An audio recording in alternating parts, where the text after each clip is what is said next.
예, 국내 코로나19 환자 수는 지난 18일까지만 해도 31명에 그쳤었는데 발병 37일 만에 1,000명을 넘어선 겁니다. 네, 여덟 해 만에 환자가 크게 늘어서 1,000명이 넘은 건데 그 이유가 뭔지 이승윤 기자가 전해드립니다.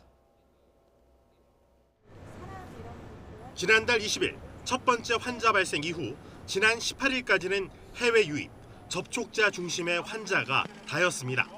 환자 수도 31명. 나흘 연속 추가 발생이 없어 이대로 꺾이는 게 아니냐는 전망까지 나오고 있었습니다. 그러나 곧 전혀 다른 양상이 벌어집니다.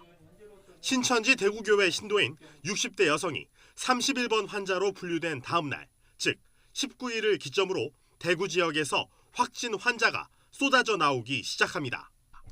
일주일 만에 500명 가까운 환자가 확인됐습니다. 청도 대남병원에서도 확진 환자가 대거 발생했습니다. 이 때문에 신천지 대구교회 신도들이 대남병원 장례식장을 다녀와 문제가 된 게 아니냐는 의혹도 제기됐습니다. 확실한 건 31번 확진 환자가 9일과 16일 두 차례 신천지 대구교회를 방문했고 같은 날 예배에 참여한 신도나 관련 접촉자 가운데 잇따라 확진 환자가 나오면서 지역 전파가 시작됐다는 점입니다. 신천지 교회의 신도 중에서 2월 7일에서 10일 사이에 발생한 환자가 한 5명, 6명 정도가 있습니다. 이분들이 1차적으로 어떤 감염원에 폭로가 돼서 2월 7일에서 10일 사이에 1차 발병을 했다라고 판단하고 있고요. 상황이 나빠지자 정부는 23일 위기 경보를 최고 단계인 심각으로 상향 조정했습니다. 대구의 감염 확산 속도와 규모를 막지 못하면 전국적인 대규모 확산에 직면할 수 있다고 판단했습니다.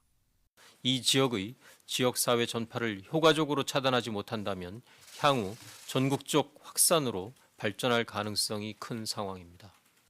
정부는 대구 지역을 감염병 특별관리지역으로 관리하는 등 지자체와 함께 방역 조치에 나섰습니다.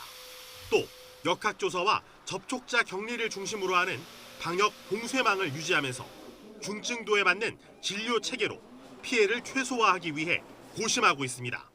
YTN 이승윤입니다.